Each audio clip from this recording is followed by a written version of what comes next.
Here is a single patch of sea ice, white, bright, frozen solid. When sunlight lands on it, almost all of that light bounces straight back out to space. The ice barely warms, it stays frozen. That was the normal state at the top of the world, and it held for a very long time. Now give it the smallest possible nudge, warm the air by a hair. A thin skin of the ice melts, and where the white used to be, there is now dark open water. And dark water does the exact opposite of bright ice. Instead of throwing the sunlight back, it drinks it in. The water warms. The warmer water melts the ice around it, which exposes more dark water, which absorbs more sunlight, which melts more ice. Watch that again, because the thing that matters is the shape of it. The output feeds back into the input. Melting causes warming, and warming causes more melting. The loop drives itself. A nudge far too small to matter on its own gets caught by the loop and amplified, pass after pass, into something that does. This is a feedback loop, and it is one of the most important ideas in how the Earth actually works. By the end of this, you will see why the Arctic is warming faster than anywhere else on the planet, why a frozen planet once nearly happened, and the one thing about this loop that scientists are still racing to pin down. That bounce has a name, albedo. It is simply the fraction of sunlight a surface throws back, on a scale from 0 to 1. Fresh snow sits near the top, around 0.8. It returns most of the light that reaches it. Sea ice is a little lower, but open ocean is all the way down at about 0.06. It reflects almost nothing and absorbs almost everything.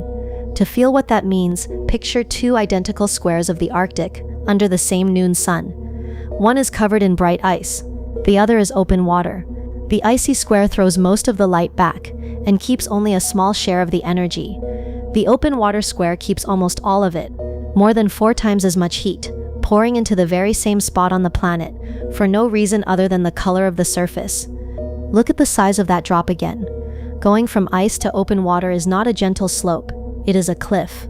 And it is a cliff because the surface really only comes in 2 flavors here: frozen and bright, or liquid and dark. There is very little in between, so the ice is not just sitting there, it is doing a job.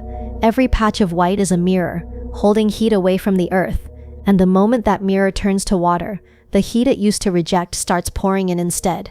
The loop from a moment ago runs entirely on this number.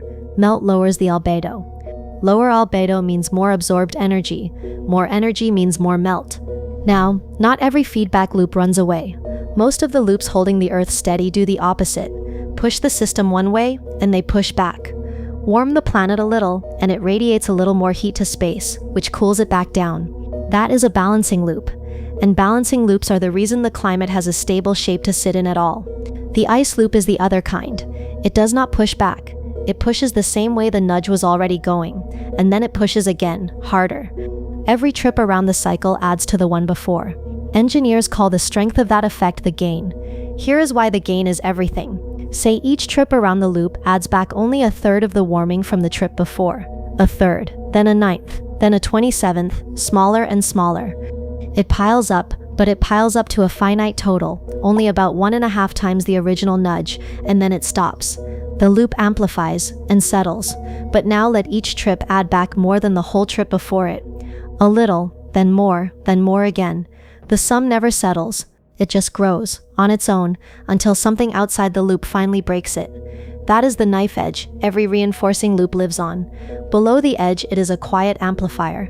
Above it, it is a runaway. For most of recent history, the ice loop sat on the safe side, held in check by the sheer cold around it. So the question that should be forming in your mind is simple. What happens when the cold stops winning? This is not a new fear, and it did not start with satellites. Long before we could watch the ice from orbit, 2 scientists working separately, Mikhail Budiko in the Soviet Union and William Sellers in the United States, built some of the first simple models of the planet's energy balance. They were not trying to alarm anyone, they were just doing the accounting.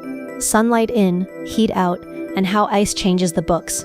What their equations did on their own surprised them. Cool the model planet a little, and the ice spread. More ice meant more reflection, which cooled it further, which spread still more ice. The same loop we have been watching, running in reverse toward a frozen world. And the math showed something stranger still. The model planet did not have only one comfortable state. It had more than one, with an unstable edge in between them. Push past that edge, and the climate would not ease gently into the new state. It would slide. And here is the part that should give you chills. It has happened. The geological record suggests that around 700 million years ago, this very loop ran almost to completion. Ice crept down from the poles, brightening the planet and cooling it with every advance, until much of the Earth may have frozen over, possibly all the way toward the tropics. We call it Snowball Earth. What finally broke the loop took millions of years. Volcanoes kept breathing out carbon dioxide, with too little open water and rain to scrub it back out of the air, until the greenhouse effect at last overpowered the ice. So the extra states Boudico and Sellers found on paper were not a quirk of the math. The planet has actually visited them. The loop had been hiding inside the equations the whole time, the same way chaos was hiding inside the equations of Edward Lorenz, the meteorologist who discovered it. Now we can watch the loop instead of just solving for it.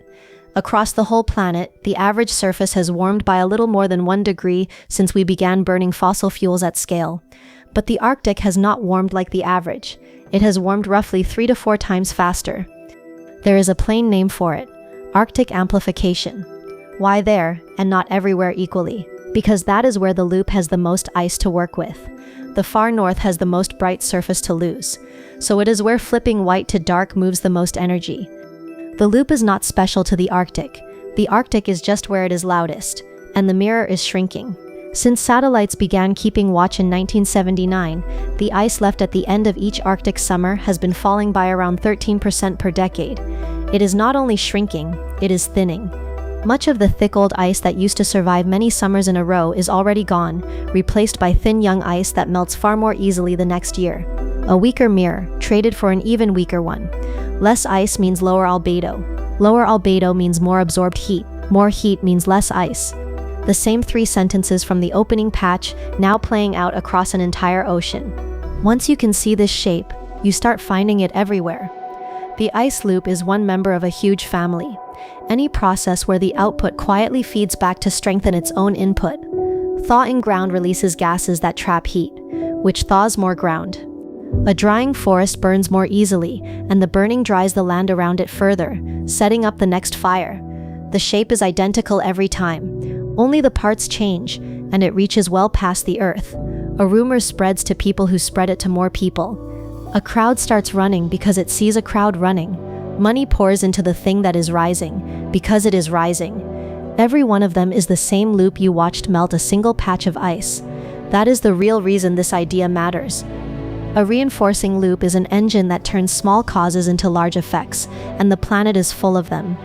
To read the Earth as a system, you have to learn to spot the engines, and then to ask the one question that decides everything about them. The question is this: how far can you push a reinforcing loop before it stops needing you? A loop still held in check by its surroundings is one thing. A loop that has taken over and runs on its own momentum is another. The line between them has a name: a tipping point. Here is what makes it genuinely hard to locate. A system with a strong reinforcing loop can have 2 stable states instead of 1. An Arctic that freezes back over every winter, and an Arctic that has lost so much summer ice that the dark water keeps it from fully recovering. Nudge a system like that far enough, and it does not drift smoothly across. It snaps. And snapping back the other way can take far more than simply undoing the original push. You might have to overcool it well past the point where it first flipped. That stubbornness has a name too: hysteresis. But a system near one of these edges often starts to give itself away. Hit it with a shock, a single cold year or a single warm one, and watch how long it takes to recover. Far from the edge, it bounces back quickly. Close to the edge, the recovery slows, and the year-to-year wobbles grow larger. Researchers hunt for exactly these signs, a system taking longer and longer to return to normal, as a possible early warning that a tipping point is near. It is one of the most active questions in the field, and a story for another day. So where is that line for Arctic summer ice, and how close are we to it? That is not settled, and the honest answer is a range, not a date. Finding the exact edge, the point where the loop stops being reversible, is some of the most demanding work in climate science right now. We started with a single patch of white ice, and one small nudge. Follow the loop out far enough, and that patch is telling you something about the entire top of the planet, about a frozen world hundreds of millions of years gone, and about every other engine shaped like it. The weather will go on melting ice here and freezing it there. The loop has been quietly setting the direction the whole time.